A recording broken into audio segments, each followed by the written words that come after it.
IPL का season हो या world cup, net run rate यानी एनएनआर, ये टर्म हम सब ने सुना है। ये एक ऐसा नंबर है जो टूर्नामेंट्स में टीमों की किस्मत का फैसला करता है। पर आखिर ये है क्या और इसे कैलकुलेट कैसे करते हैं? चलिए आज क्रिकेट के इसी कोड को मिलकर क्रैक करते हैं। जरा एक सिचुएशन इमेजिन कीजिए। टूर्नामेंट का एकदम आखिरी लीग मैच चल रहा है। दो टीमों के पॉइंट्स टेबल में बिल्कुल बराबर हैं और प्लेऑफ में जगह सिर्फ एक ही टीम के लिए बची है। तो अब फैसला होगा कैसे? कौन सी टीम आगे जाएगी और किसका सफर यहीं खत्म हो जाएगा? इसका जवाब छिपा है एक सिंगल और हाँ, कभी कभी बहुत कंफ्यूजिंग लगने वाले नंबर में, जिसे हम कहते हैं नेट रन रेट। यही वो फैक्टर है जो ऐसे टाई सिचुएशन में हीरो या विलेन बनता है। पर घबराइए नहीं, ये जितना कॉम्प्लिकेटेड लगता है उतना है नहीं। अच्छा, तो नेट रन रेट को समझने के लिए ना हमें एक स्टेप पीछे जाना होगा और पहले इसके बेस को समझना होगा, यानी सिर्फ रन रेट क्या होता है। यह बहुत ही बेसिक और सिंपल कॉन्सेप्ट है। तो रन रेट का सीधा सा मतलब है कि एक टीम हर ओवर में औसतन कितने रन बना रही है। मान लीजिए एक टीम ने 20 ओवर में 160 रन बनाए, तो हम 160 को 20 से डिवाइड कर देंगे। जवाब आया 8.0। इसका मतलब उस टीम का रन रेट 8 का था, मतलब हर ओवर में 8 रन। सिंपल। ठीक है, तो रन रेट तो क्लियर हो गया। अब इसमें नेट शब्द का क्या मतलब है? नेट का मतलब बस इतना है कि हम अपनी टीम के रन रेट की तुलना हमारे खिलाफ खेलने वाली टीमों के रन रेट से कर रहे हैं। इसे ऐसे दो हिस्सों में तोड़कर देखते हैं। पहला है रन रेट फॉर, मतलब हमारी टीम किस रेट से रन बना रही है, और दूसरा है रन रेट अगेंस्ट, मतलब जब हमारी टीम बॉलिंग कर रही थी तो विरोधी टीम ने किस रेट से रन बनाए। तो एनआरआर निकालने का पूरा खेल बस 3 सिंपल स्टेप्स का है। स्टेप 1, अपनी टीम का रन रेट फॉर निकालिए, यानी बनाने वाला रेट। स्टेप 2, अपनी टीम का रन रेट अगेंस्ट निकालिए, यानी रन देने वाला रेट। और स्टेप 3, फॉर रेट में से अगेंस्ट रेट को माइनस कर दीजिए। बस हो गया, जो नंबर आया वही है नेट रन रेट। चलिए एक छोटा सा एग्जाम्पल लेते हैं, इससे सब कुछ क्रिस्टल क्लियर हो जाएगा। टीम ए ने 20 ओवर में 180 रन बनाए, यानी उनका रन रेट हुआ 9.0 का। वहीं टीम बी ने 20 ओवर में 140 रन बनाए, तो उनका रन रेट हुआ 7.0।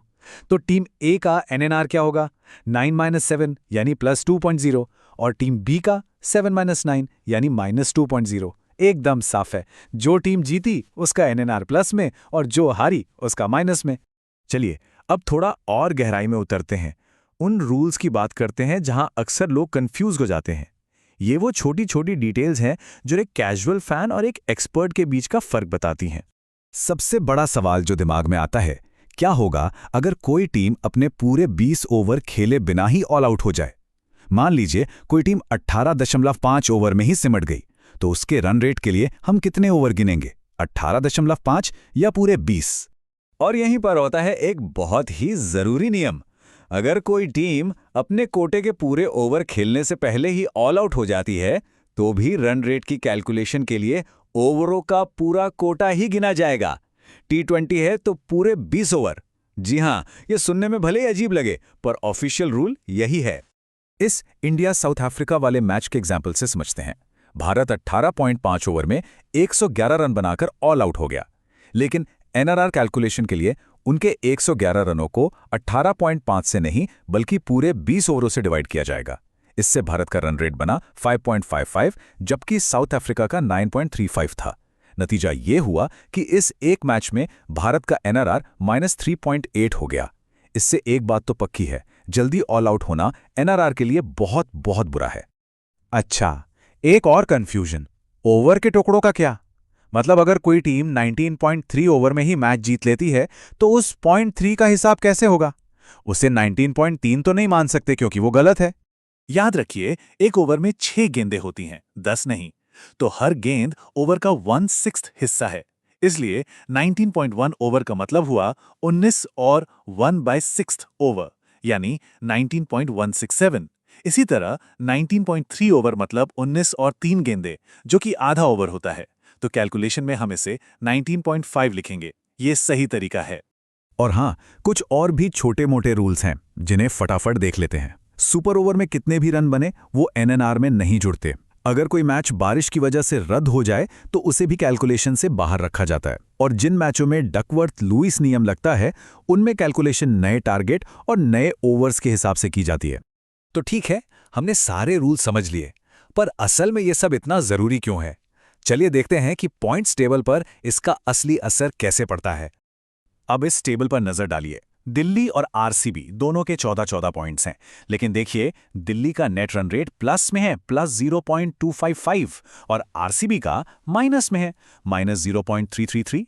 सिर्फ इसी एनआरआर के फर्क की वजह से दिल्ली तीसरे नंबर पर है और क्वालिफाई कर रही है, जबकि आरसीबी चौथे पर रहकर बाहर हो सकती है। पॉइंट्स बराबर, लेकिन एनआरआर ने सारा खेल पलट दिया। तो नेट रन रेट सिर्फ एक मैथ्स का फॉर्मूला नहीं है, ये उम्मीद और निराशा के बीच की एक लाइन है। ये एक टीम की पूरी मेहनत का नतीजा है। ये साबित करता है कि टूर्नामेंट में फेंकी गई हर एक गेंद और बनाया गया हर एक रन कितना ज्यादा मायने रखता है। लेकिन एक मिनट, क्या ये सिस्टम एकदम परफेक्ट है? शायद नहीं। इस पे हमेशा एक बहस होती है। एनआरआर की एक बड़ी आलोचना ये है कि इसमें विकेट्स का कोई रोल नहीं होता।